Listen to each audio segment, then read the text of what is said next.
Hello, everyone. So, I am going live right now. I know it's a little late to talk to you about ancestors. I've been getting that question. I've been getting questions about ancestors for a little bit. Hello, hello, hello. And I also wanted to say hello to everyone who has started to join me more recently, and I haven't seen you. You guys haven't seen me. Hello. I know it's a little late, but I'll tell you guys why I'm up so late in a minute. Okay. Hello. Welcome. I'm Priestess May. For those of you who are starting to see me for the first time, I want to thank you all, everyone who's been following me for a while, and everyone who's starting to join me now. Oh, thank you. So, I'm up right now. Usually, I try to go to bed around midnight, but I'm up right now because I was actually awakened by one of my ancestor spirits, and her and I were speaking in however you could speak with the with someone on the other side of the veil, and she goes, "Hey, you promised your followers a video on ancestors Q&A a few weeks ago, and since I had been ill, I hadn't been able to do it before, so I decided to do it now since I was already up." And she reminded me anyway. And I know it's something that a lot of you have wanted to get into, to learn about. So I do have a few questions that I had written down that you have asked me. Excuse me, I'm going to drink some water doing this. So I just want to give you guys a chance to get on. I have a few questions that I'm going to start with, and then after that, I'll open the floor for you guys to ask some questions if you would like to. I know that speaking to the spiritual realm can be something that it can be very curious. We all want to know how to connect in certain ways, and as someone who, like I always say this, as someone who grew up in this practice, I feel, I am a little bit spoiled because whenever I want to speak to my ancestors, as long as I'm doing things properly, they tend to not have an issue speaking with me. Now, sometimes you do have to get permission to speak to certain ancestors, but that's kind of diving a little deeper.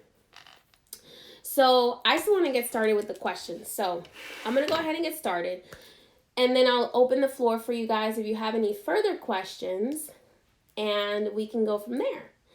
So the first question that I got was, how does one begin to connect with the ancestors? So the first thing that I was always taught, that to begin connecting with your ancestors, first of all, it's very respectful, because if you do decide that you want to work with the loas later on, or the mysteries, it is good to start honoring your ancestors first, because it's a respectful thing to do.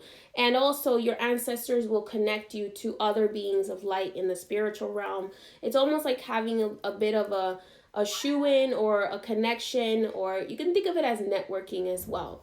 Because if you don't treat your ancestors well, why would a divine being believe that you would respect your relationship with a divine being or with a loa? So it is really important to do that.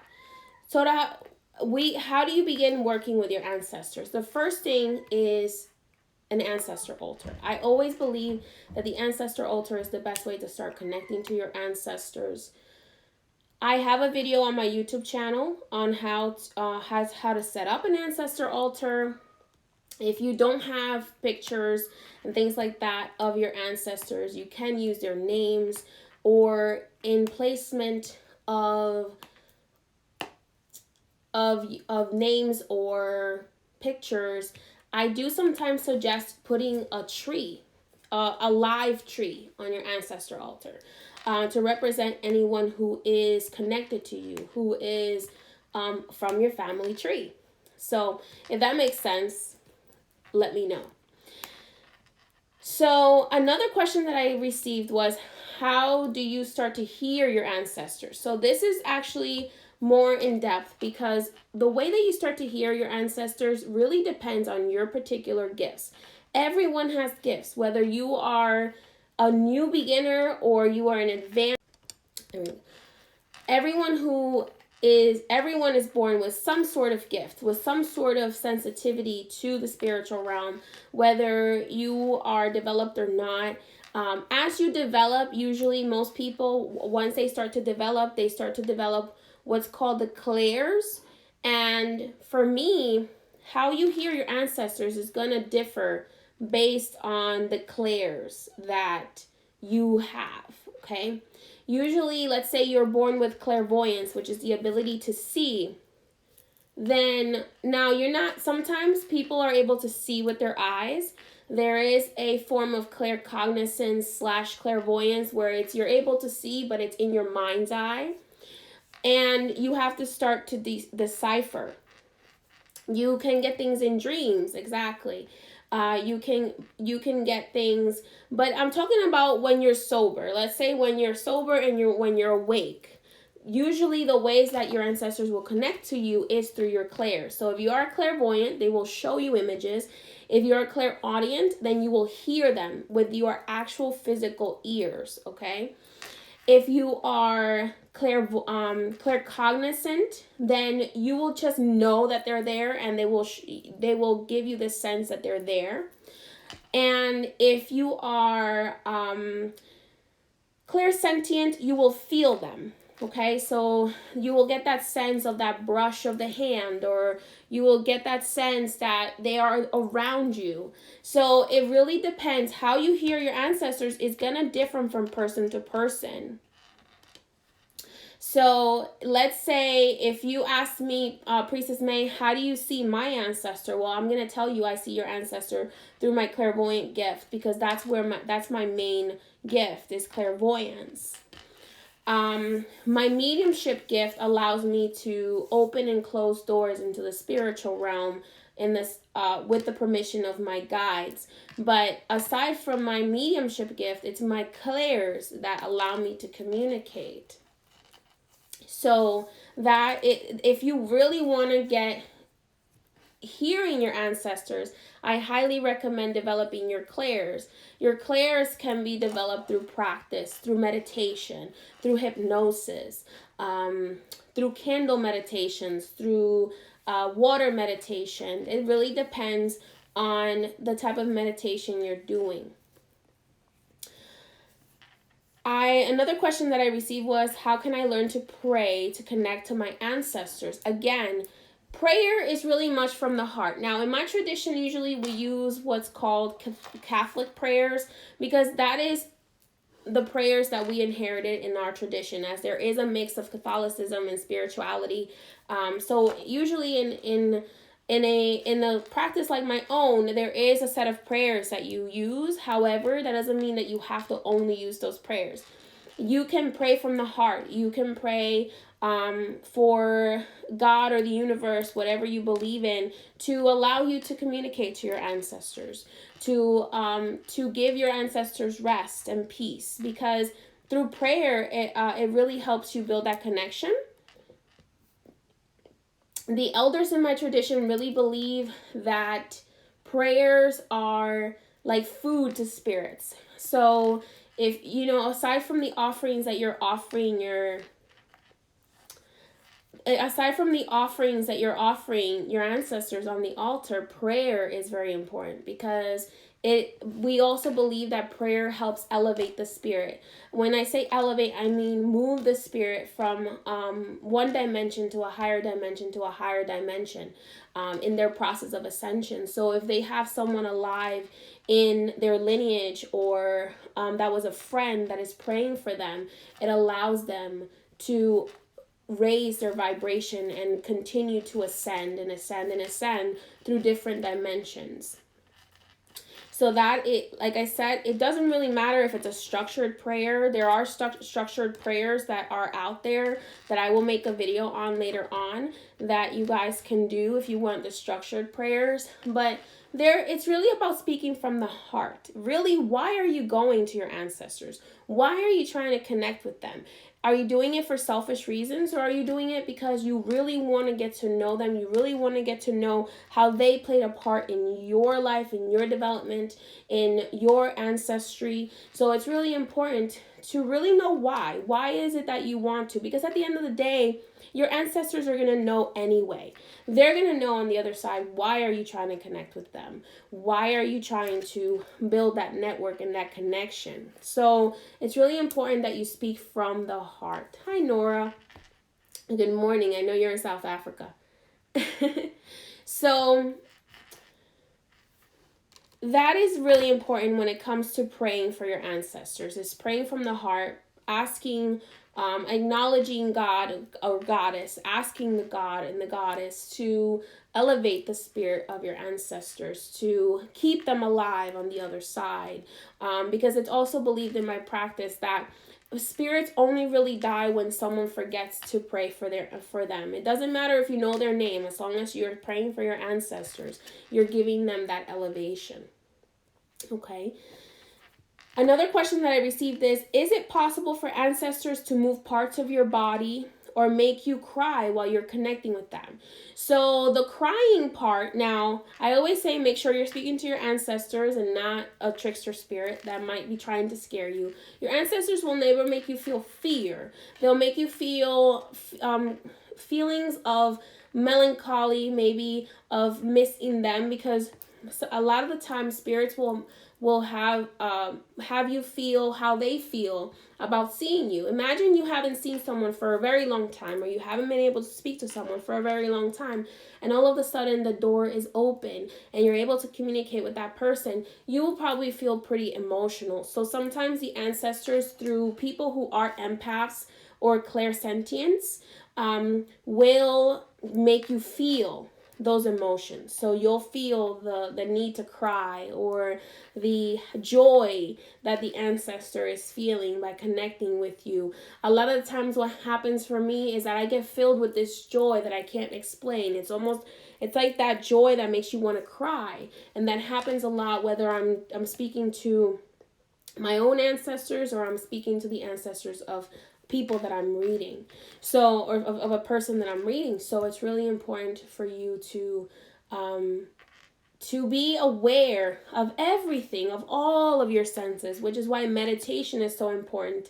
Meditation's purpose is really to become aware. It's not just to shut the mind and be quiet, but to become aware of what your body does when it's not connecting to spirit, and what it does when it does begin to connect to spirit. Because there are changes. You should feel actual physical changes, whether it's a brush of the hand, or it's a wind that you can't explain, or it could be a flash of an image. So a lot of the times it's the claircognizance and the clairaudience. Now, clairaudience has a few forms, because there's a clairaudience that it's almost like it's in your mind, but it's a different voice. So there are some people who are clairaudient and they can actually hear with their actual ears, and then there are people who hear voices from spirit that are actually hearing in their mind. And that can happen as well if you also have the gift of claircognizance, because what happens is your gift of clairaudience and your gift of claircognizance kind of mix together and allow you to hear the thoughts in your head. However, usually these thoughts, they may start out sounding like your own, but over time they will build a separate voice. Don't worry, you're not crazy. It's just that you are developing. You are developing your gifts. You are developing into another dimension, into opening the door to another realm. So that is something that tends to happen with people who have these gifts. And like I said, again, all of us are born with at least one of these gifts. It's called our intuition.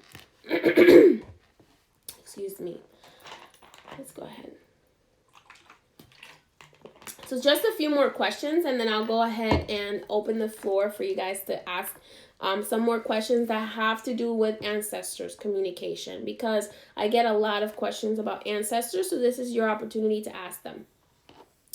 Another one that I received was, is hypnosis and meditation a good tool to start connecting to the spiritual realm? And the answer to that is yes.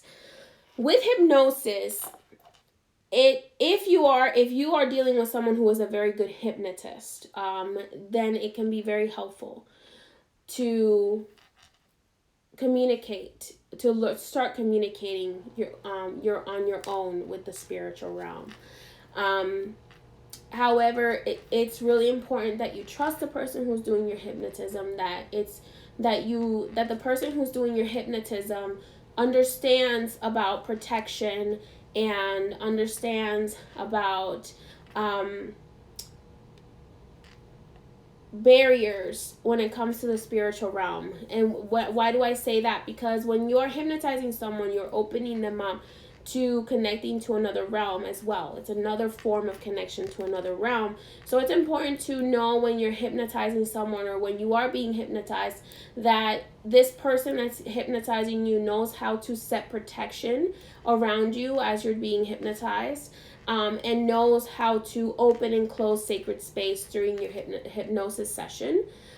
Because that is very important, to make sure that when you're connecting through hypnosis, you're not bringing anything back with you that you don't want to have with you in the physical realm when it comes to spirits. Meditation is an amazing tool if you really want to learn how to communicate with your spirit guides, with your ancestors. You need to learn to meditate. Meditation is not just about sitting in the silence. It can be meditation in various ways. You can meditate and write. It's about letting your thoughts pass you and allowing, not really sitting there going, okay, what's going to happen, because that nothing is ever going to happen if you sit like that. Meditation is just about letting the mind wander, okay?